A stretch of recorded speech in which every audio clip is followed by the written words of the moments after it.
Asante sana mpenzi mtazamaji, jina langu ni Washington Mwake. Habari zinazotufikia kwenye chumba cha habari ni kwamba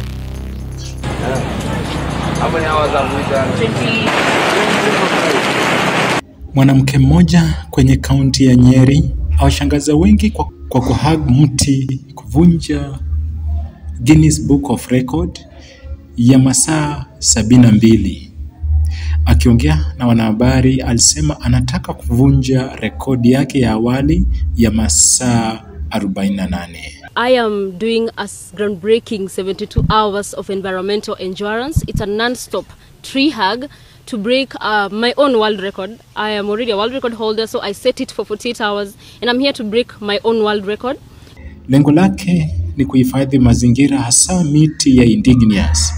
Alisisitiza kwa kusema watu walinde mazingira. This record was supposed to happen in Brazil during COP30 because indigenous forests and indigenous peoples was a center of COP30 climate talks. So this was a very good opportunity to represent indigenous people from Nyeri, from Kenya, and also in solidarity with Quilombolas, who are the guardian of the Amazon forests. But unfortunately, I didn't make it because of bureaucracy and because of unfair treatment from the Ministry of Environment. But I'm here to still do it because we have to do it for our people and for our planet. Anaitwa Trufena Mdhoni, amepiga kambi kwenye afisi ya gavana wa Nyeri, Mutahi Kahiga. Kimpongeza, gavana Kahiga alimsifia kwa ujasiri wake na kusema kila kitu kiko possible na kusema vijana wawe creative. Not easy standing here for the last 24 hours. It's not going to be easy standing for 72 hours. But what the message that we should get is that everything is possible if we remain focused. And I want to speak to the youth and tell them, she is only 22. Think about her. If she is going to live to 80, how many things will she do that will put her in all over the map of the world? So even yourself, whatever you are, please do what you are doing in the right way.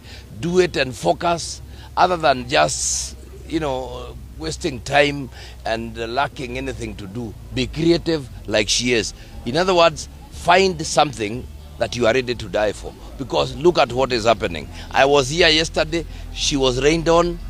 She was here all night. There have been no blankets. She's been exposed to all vagaries of the weather. But there she is, still standing strong. I have talked to her and she's still ready to move on. That is the kind of youth we want. And that is the youth of Nyeri. That is the spirit of the Nyeri woman.